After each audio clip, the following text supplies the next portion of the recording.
Happy Unwind Unwind Friday. Friday. Hi, everybody. Welcome to Unwind Friday. It's your girl, Blissa Black, bringing you the heat with a little street. And it's your girl Marie bringing you tools you can read. Welcome to Sisters Edifying. So let's jump into our topic. So as you guys know, this is May. This is still Mental Health Awareness Month.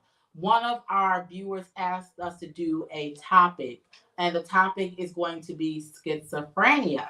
And schizophrenia is so important because it's like unspoken of, especially in the African American community and probably in other communities. I don't know.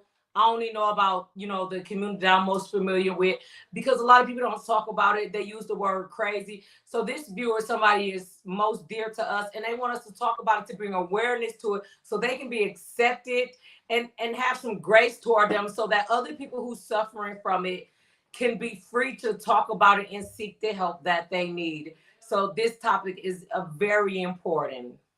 So, what is schizophrenia? We're going to jump right into it. So, schizophrenia, it is a serious mental health disorder. Basically, it's where people interpret reality abnormally, right? So, what does that include? Schizophrenia, it may result in a combination of hallucinations, delusions, and extremely disordered thinking, and behavior, thinking and behaviors that impairs daily functioning, and it can be disabling. So it can get so bad, those thoughts, those delusions, those hallucinations, that it is actually disabling. It's crippling to the person. And again, it is very, very serious. It's a mental health disorder. So people with schizophrenia, they're going to require a lifelong treatment. Early treatment where it's not curable, but early treatment can help it not become worse.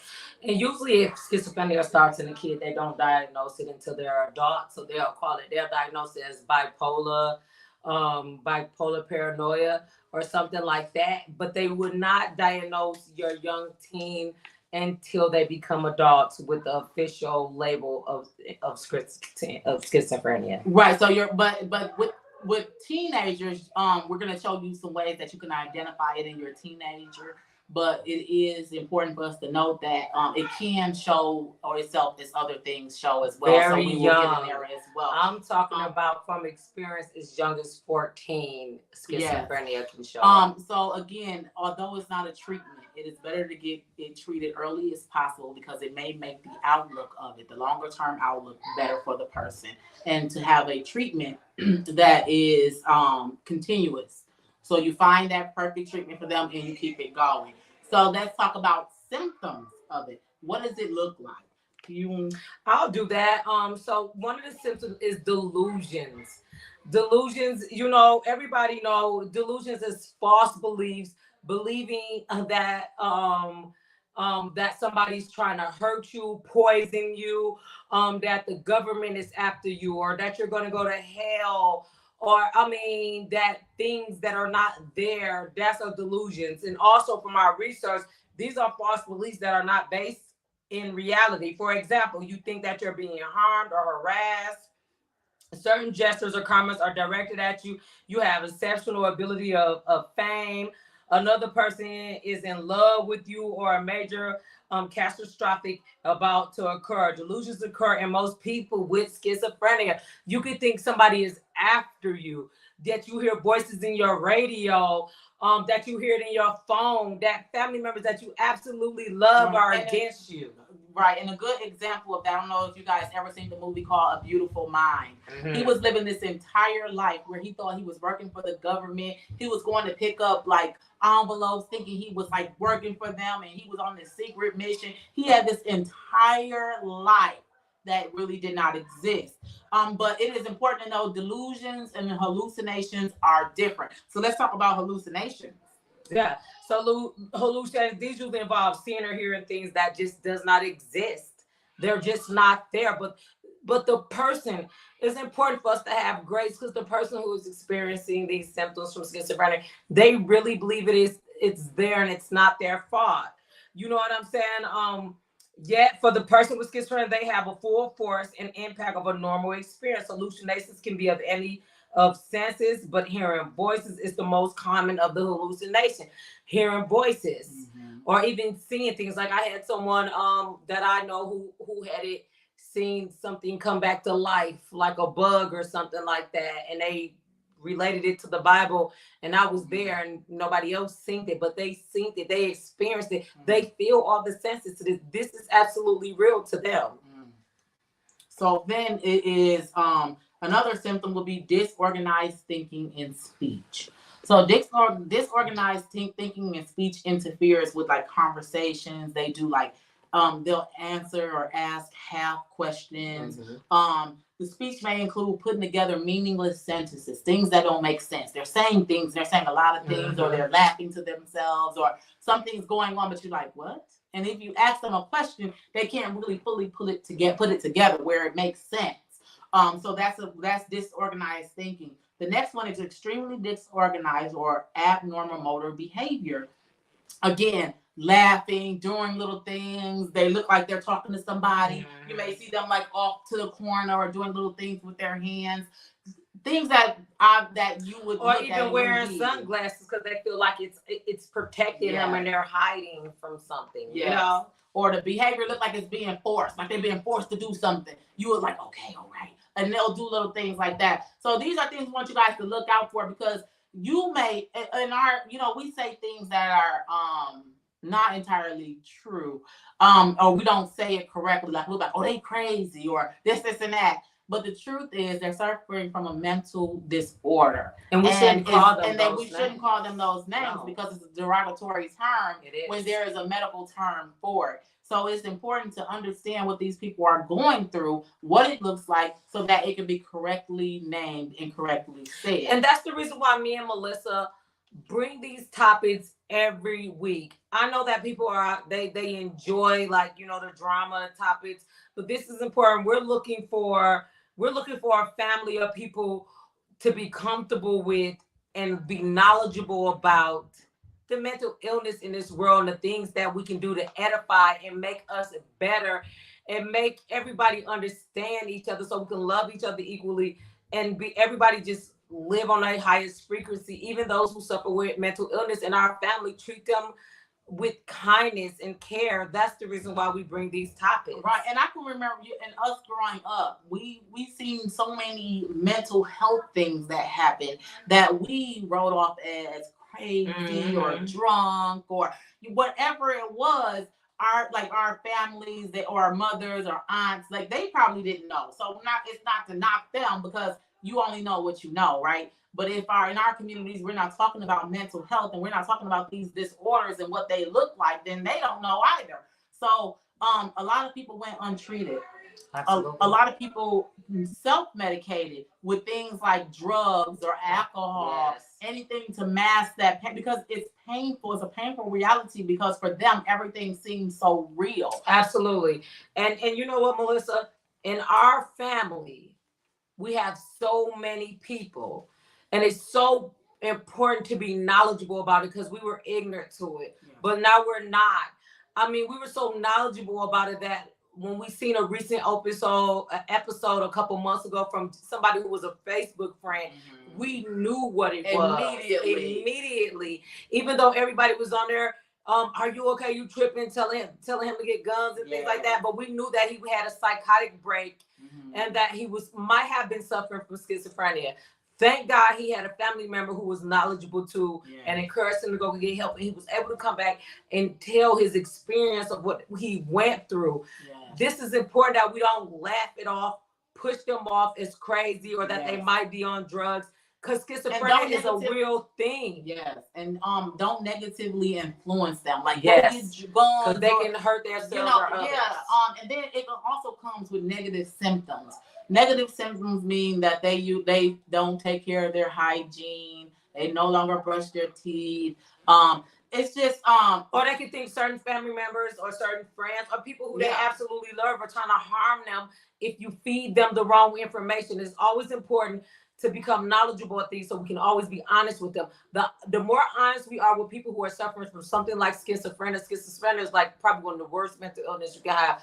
The more care they can get, the better they can become, the more that they can become back themselves. Right. So first you got to identify it. Yes. Then you have to accept it. Yes. Then you have to do your research on it, get them the help they need, because it will only be helpful if you don't ignore it. Don't like, ignore it. It's not this gonna person go crazy. away. I'm ignoring. It's gonna go. It's not. It's not.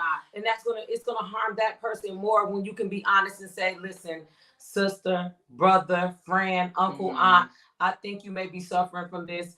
I'm not a psychologist or anything, but go get checked out by a doctor because it's not normal. And I know this is torture for you. Yes. So, and they can also stop showing emotions.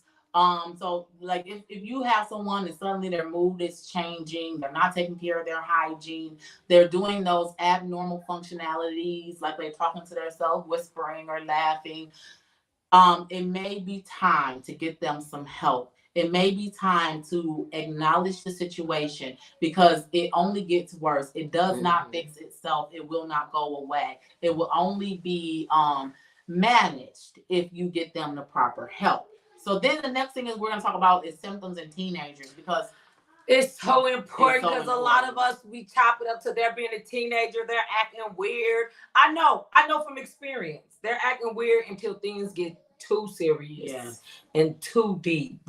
When if we are knowledgeable to this, we can help them right away. Exactly. So schizophrenia symptoms in teenagers are similar to those in adults, but the condition may be more difficult to recognize. This may be a part because some early symptoms of schizophrenia in teenagers are common for typical development during teen years. That's why we thought, oh, it's just teenage behavior, such as withdrawal from friends and family. We know teens do that, but we need to pay attention because it's a certain amount of balance that they withdraw. And it's also that can show up in depression, anxiety as well. So look for all symptoms. Look for more than one symptom, especially if they're withdrawing, because that could be that's a sign of depression as well, anxiety, and as you know, schizophrenia as well, as we're talking about. So you want to make sure you are really doing your work, paying attention to all those different things around them, so you'll kind of be better off diagnosing them. So you don't want to incorrectly diagnose them. Absolutely. And even a drop in school performance. I mean, all the normal stuff: trouble sleeping, irritability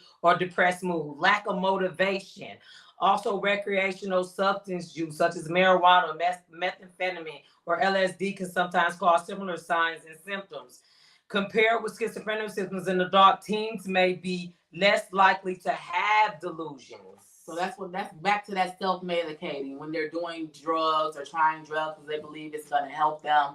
But honestly, a lot of those drugs are not going to help because they can cause hallucinations. Especially marijuana. Marijuana can really throw off the balance for anybody, adult and a kid who suffer from schizophrenia, because it can cause hallucinations. So, but even though they're less likely to have delusions, they are more likely to have hallucinations. And again, those two are different. Delusions and hallucinations are two different things.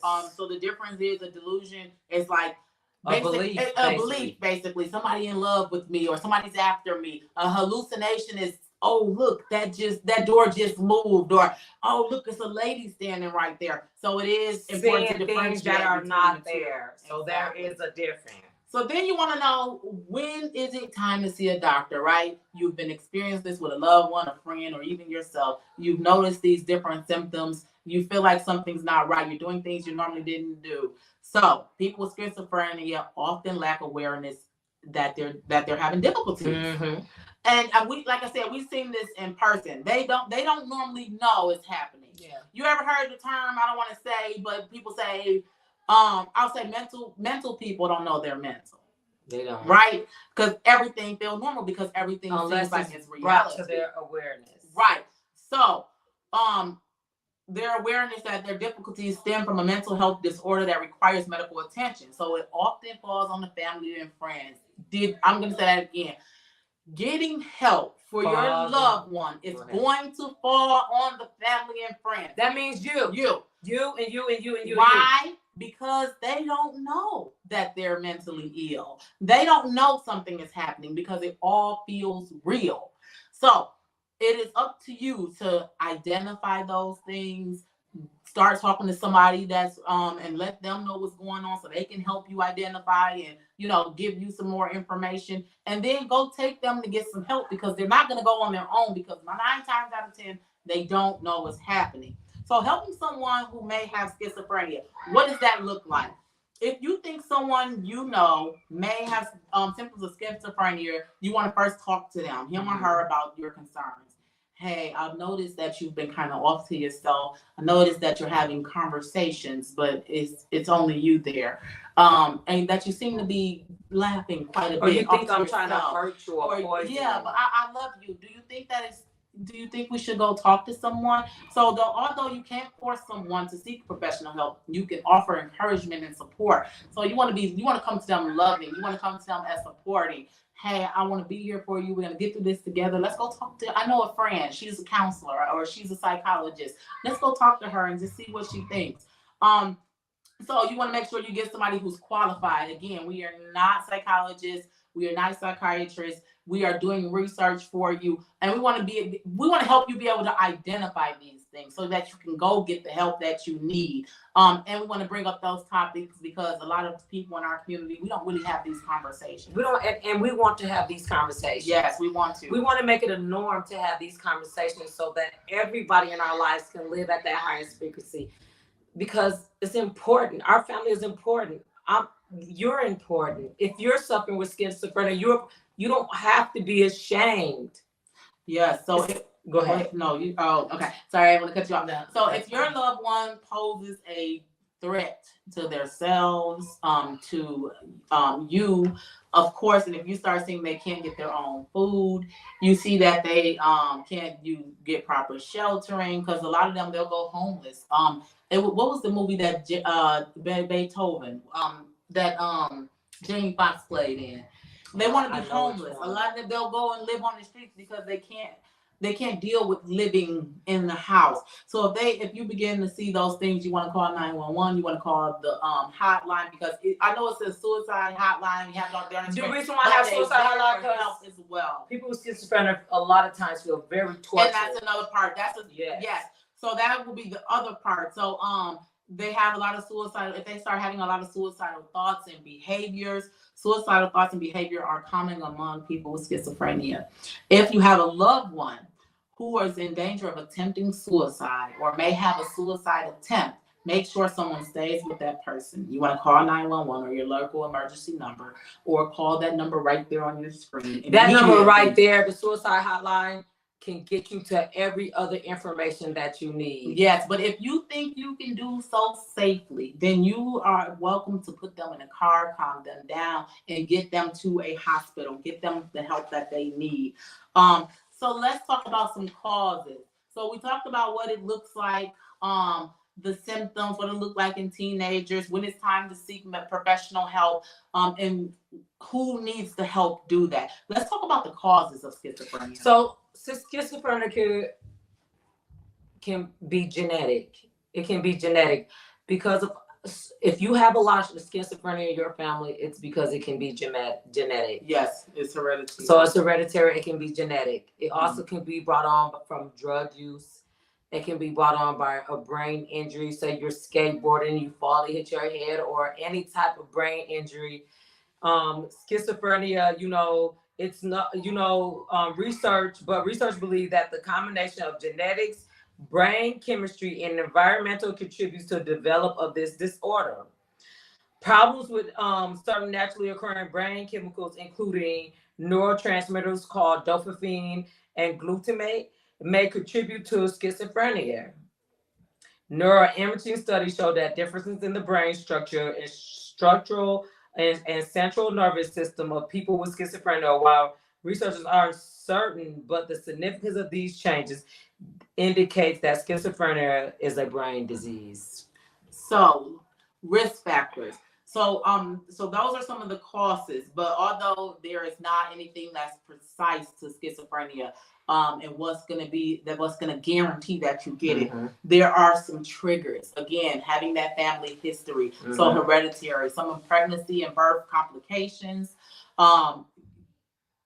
Everyone talks about this all the time when you get that, when postpartum depression, complications, malnutrition, exposure to toxins or viruses may impact your brain development.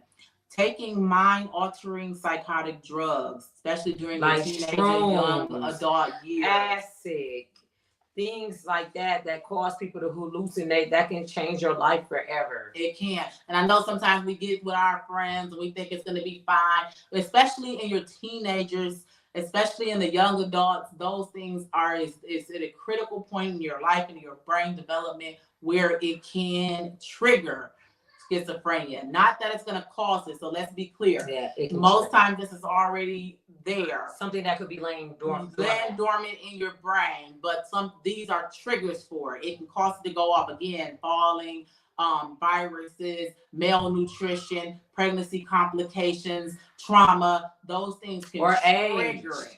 Yes. So complications, if left untreated, schizophrenia can result in severe problems that affect every area of the life. Complications that schizophrenia may cause can be associated and include suicide attempts and thoughts of suicide, anxiety disorders, and obsessive compulsive disorder, also known as OCD, depression, abuse of alcohol or other drugs, including nicotine, inability to work or attend school, financial problems, and homelessness, social isolation, health and medical problems, being victimized, aggressive behavior, although it's uncommon.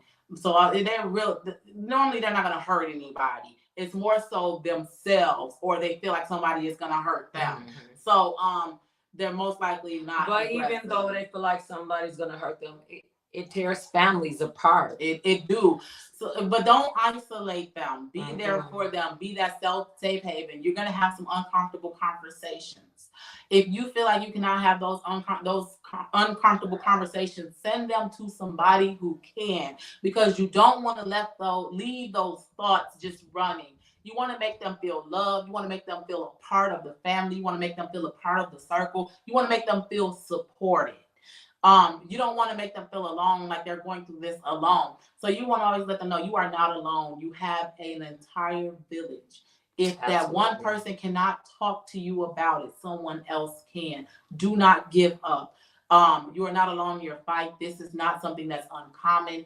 And it's a lot of help out there, and we want to make sure you get that help. So prevention, there is not really a prevention for it. However, sticking to your treatment plan that you get subscribed by your psychologist or your doctor can help you have a normal life. But it's important to have a treatment plan and to have somebody who's there, because there are times when medication and things have to be adjusted. Yes. And it's if you from gaining weight to losing weight to brain chemistry in the brain changing from certain things, or it can be altered. Say in a young person, if they decide they want to try marijuana or some things like that, they can change it. So their medicine have to be adjusted or something if they're a teen who suffer with schizophrenia, but they just want to be normal and do the normal things that kids are doing. Absolutely. So I just think that, just learning more about the risk factors of schizophrenia may lead to early diagnosis and treatment. It's just so important, you guys, because like I just said, not having the knowledge about schizophrenia can tear a family apart and destroy the person that is suffering from it, because nobody have knowledge about it. That's the reason why we are bringing knowledge to you today, because we want everybody to be knowledgeable about it so that we can recognize it in our families, so we can share it with them. You know what? I think you may be. Not being ashamed to tell them. And for you, if you're watching and you know that you suffer schizophrenia, not being ashamed that you suffer with it. Right, but know that people are here to understand. People are here to help. People love you. And guys, it can be life and death if you do not acknowledge and try to help. So I always like to do a summarization of what we went through. So with schizophrenia, we went over the overview of it. We went over symptoms of what causes it, what it looks like, delusions, hallucinations, disorganized thinking, extremely disorganized or abnormal motor behavior, negative symptoms. We went over symptoms in teenagers of what that looked like, withdrawal from friends and family, a drop in performance at school, trouble sleeping, irritability or depressed mood, lack of motivation. We've also talked about when it is time to see a doctor. Again, that is going to fall on family and friends. The person who is suffering from schizophrenia may not know that they're suffering. That will fall on you guys. So it's important that you have that village, that you are there for your loved one. We talked about helping someone who may have it, what that looks like. They may have suicidal thoughts and behavior. Again, the hotline is there. Please write it down, screenshot it, revisit this. 911 is also a good source. They can help. We talked about causes of schizophrenia. Most likely it's going to be hereditary. Or it can already be there in the brain, laying dormant until something causes it, like the risk factors that cause it to come up. And we talked about the complications of it, what it could do, and prevention of it. Again, there's not really any prevention, but sticking to your plan that your doctor have put in place for you will help you manage. And I just would like to go over like different subtypes of schizophrenia before we end. So there are some different subtypes of schizophrenia. We have paranoid schizophrenia, where you're paranoid and you think somebody is following you or somebody is after you or trying to hurt you. There's disorganized or hyperphagic schizophrenia. There's catatonic schizophrenia, residual schizophrenia, childhood schizophrenia, and schizoaffective disorder. There's also 10 causes of schizophrenia. Genetics, early environmental, chemical defects, physical abnormality in the brain, social factors, fetal development, drug use, stress, abuse. And I want you guys to know, abuse, mental and physical abuse, and poor nutrition. Because you can eat food, and if you don't have any nutrition, or if you're not eating or suffering from water and all those things. Yeah, like, or drinking more alcohol than food and things like that.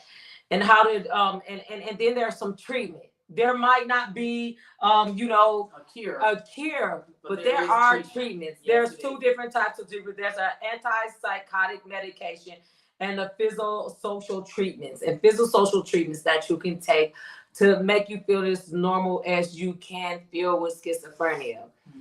But like I was saying before, don't be ashamed if you have schizophrenia. You're not the only one. And you are not alone. You are loved. You are needed. You are special. You are absolutely, like, you have an entire village that will stand behind you. If one person is not comfortable having those difficult conversations, there is someone else is. They are not your people. Yes. So and there are people like me and Melissa who are your people. Yes. And it's a lot more people like us, like Sisters Edifying, that's out there to support you. You comment, you talk to us, we comment back. Because it's important that we make this aware for the communities, and not to call people crazy. And not to chop it up to them being crazy, not chop it up to them being weird, but really taking a deep, look and see, is this, a mental illness? Could this be schizophrenia?